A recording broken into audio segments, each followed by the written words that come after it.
In April 1945, the European continent lay in utter ruin. 6 years of relentless, mechanized warfare had decimated ancient cities, uprooted tens of millions of lives, and shattered the old world order. Now, the final desperate chapter of the conflict converged on a single point: Berlin. Here, amidst falling artillery and burning rubble, the war would end.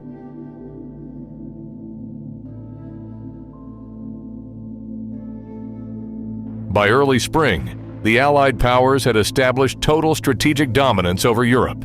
From the west, American and British armored columns crossed the Rhine, crushing remaining resistance across western Germany.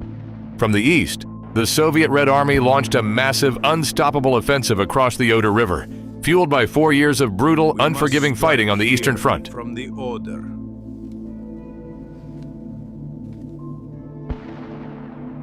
Months earlier, at the Yalta Conference, Allied leadership agreed that Soviet forces would claim the enemy capital.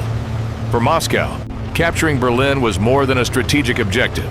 It was a supreme historic reckoning for the millions lost during the invasion of their homeland.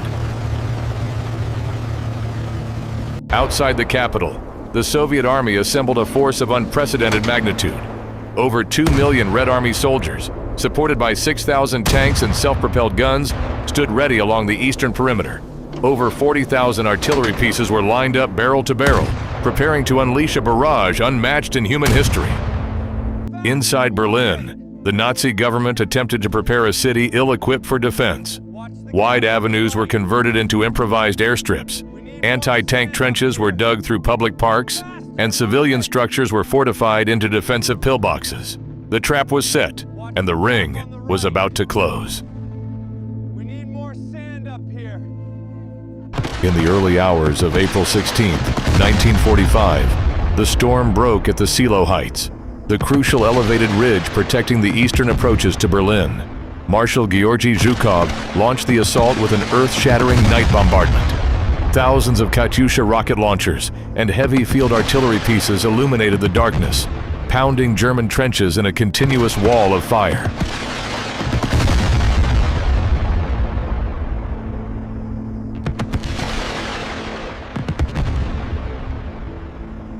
Yet, the defense proved fiercely stubborn. Digging into the muddy terrain and ridgelines, entrenched German forces inflicted severe casualties on advancing Soviet infantry and armor.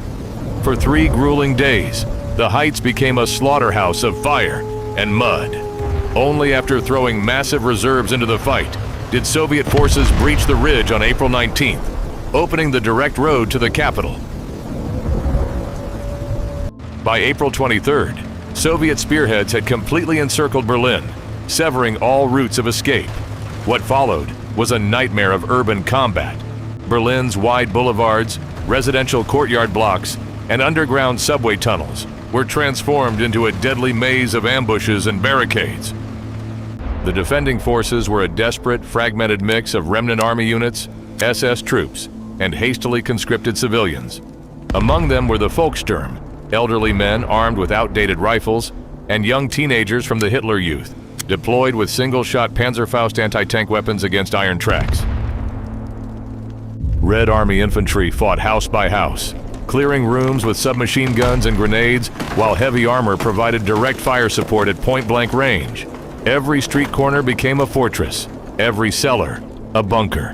Dust from pulverized brick and mortar hung so thick in the air that soldiers often fought blind in the ruined corridors of residential apartments.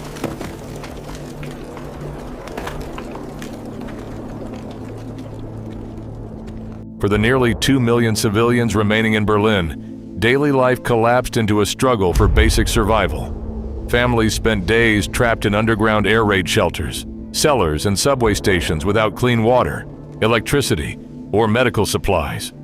Above them, artillery shells rained down without pause, shattering what remained of the urban landscape. Food supplies vanished entirely. Citizens risked sniper fire and falling debris to search for water at public pumps or salvage meat from dead horses in the streets.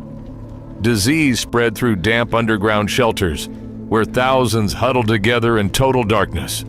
The psychological toll of constant bombardment was catastrophic, leaving a population starved, exhausted, and waiting helplessly for the end of the war.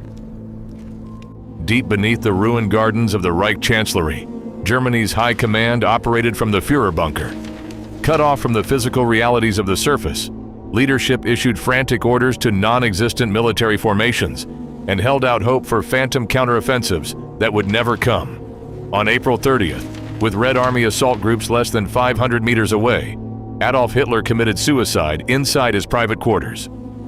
On the morning of May 2nd, 1945, General Helmuth Weidling officially surrendered the city. An eerie silence descended over the ruins. More than 70% of Berlin's urban core lay destroyed. Soon, thousands of civilian women, known as the Trümmerfrauen, formed human chains through the destroyed avenues, clearing millions of tons of fallen brick by hand. 6 days later, Nazi Germany's military high command signed the Instrument of Unconditional Surrender in Berlin, Karlshorst. May 8th was designated Victory in Europe Day, WWII Day. Massive public crowds flooded the streets of London, Paris, New York, and Moscow in celebration. After nearly 6 years of total war, European hostilities were over. The Battle of Berlin was one of the deadliest single urban battles in human history, costing 400,000 lives in under 3 weeks. Out of the ashes, Berlin would soon become the central flashpoint of the Cold War, a stark physical symbol of a divided Europe for the next 40 years, and an enduring monument to the catastrophic price of total war.